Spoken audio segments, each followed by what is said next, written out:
there's startle barking, and then there's play barking. So play barking is basically, it's typically genetic. You know, some dogs, when they are playing and having a good time, just bark a little bit. As long as it's not excessive, completely fine, right? If we're playing tug of war or something like that and you're having such a good time, you let out a celebratory bark, heck yeah, I'm with you, right? Startle barking, completely understandable. If someone jumps out of the closet and scares you, completely fine to go, ah, right? As long as you didn't start screaming and continue to scream endlessly, right? That'd be ridiculous, right? So these are completely fine. Arousal barking, you kind of want to watch out for. Arousal barking is basically, I'm just so excited that I have to bark. And what happens is, I'm barking because I'm so excited, and I'm so excited because I'm barking, and I'm barking because, and it just keeps going. And it's another way that dogs self-reinforce their own over-arousal. Over-arousal gets reinforced into overstimulation, and overstimulation gets reinforced into anxiety. And more specifically, what I like to call it is a racing mind anxiety, a dog that can't sit still. And when you do ask them to sit still finally in training, their whole body's shaking, right? Now, solicitation barking. So I think what's happening is you're having these barks right here, okay? So these are the barks that aren't really okay, right? So I mentioned arousal barking. You keep allowing that to happen, you're gonna have an anxious dog who is like this, right?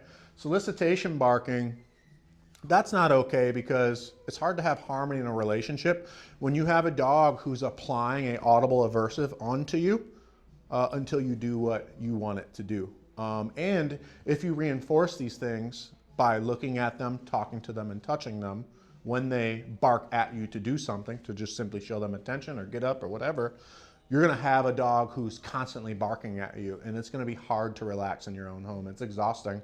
And it also, from their perspective, makes you appear to be submissive. They're applying pressure on you, and you submit to them and give them what they want. And in real world situations, what you need to be is recognized as the parent, not the puppy, right? And you're gonna have a tough time trying to guide your dog's behavior in those types of situations.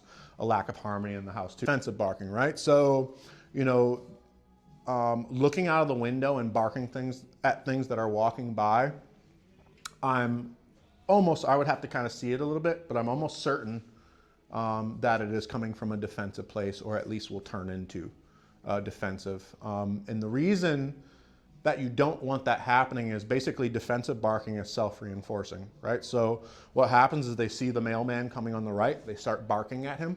He comes up to the house, they bark a little bit louder, and then he goes away. And from their perspective, they say, man, that person was about to hurt me and I chased them off. So they perceive themselves as saving their own life.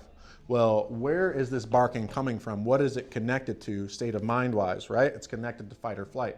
So behaviors that are connected to mindsets reinforce each other, right? So basically, if I go into fight or flight to access defensive barking, and defensive barking works, not only is the defensive barking reinforced, the state of mind of fight or flight is also reinforced. And then what ends up happening is you have a dog who's habitually in a state of fight or flight, and that makes aggression more likely, that makes, you know, fear more likely, et cetera, so on. And that's where things start to get really serious, right? So, and in general, even if things don't get serious because you lucked out genetically, you still have a dog who feels like shit all the time and is afraid at home, which sucks, right? Home should be a haven, right? So, you know, I would definitely, you know, from this day on, be a no barking out the window through the fence household.